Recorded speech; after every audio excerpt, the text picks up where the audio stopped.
Halo, Assalamualaikum warahmatullahi wabarakatuh. Apa kabar anak soleh-soleha kelas 4? Ketemu lagi bersama Budia di mata pelajaran IPA. Materi kita kali ini adalah tentang sifat-sifat cahaya.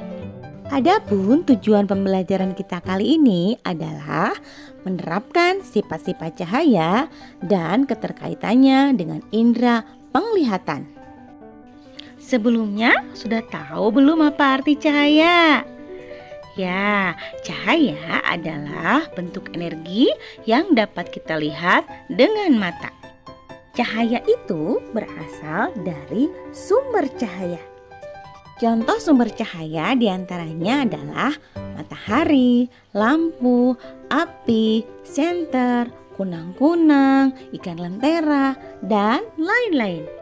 Nah, berikutnya kita akan membahas tentang apa saja sih sifat-sifat cahaya itu. Yuk kita simak penjelasan Budia kali ini. Sifat cahaya yang pertama adalah cahaya dapat merambat lurus. Ini dapat terlihat dalam kehidupan kita sehari-hari. Cahaya bisa masuk melalui celah-celah kecil baik di jendela, pintu, dan lain-lain. Cahaya juga dapat terlihat ketika kita menyalakan senter dan arah sinarnya lurus. Kemudian dalam lampu mercusuar, cahaya juga nampak terlihat lurus. Sifat cahaya yang kedua adalah cahaya dapat dipantulkan. Ketika cahaya mengenai suatu benda, maka cahaya tersebut akan dipantulkan. Ada dua jenis pemantulan cahaya, yaitu pemantulan baur dan pemantulan teratur.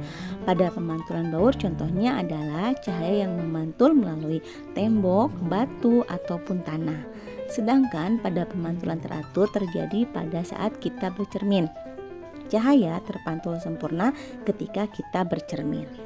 Sifat cahaya yang ketiga adalah cahaya dapat dibiaskan. Ini terjadi ketika cahaya merambat pada dua medium yang berbeda. Seperti pada gambar, ketika pensil dimasukkan ke dalam gelas yang berisi air, maka pensil tersebut akan terlihat patah. Contoh lainnya diantaranya ketika kita melihat ikan di akuarium seperti besar, kemudian saat melihat sungai yang tampak dangkal padahal sebetulnya dalam. Sifat cahaya yang keempat adalah cahaya dapat menembus benda bening. Cahaya dapat menembus berbagai benda bening, contohnya adalah mika, plastik, gelas bening, air bening, botol bening, dan lain-lain. Sifat cahaya yang kelima adalah cahaya dapat diuraikan.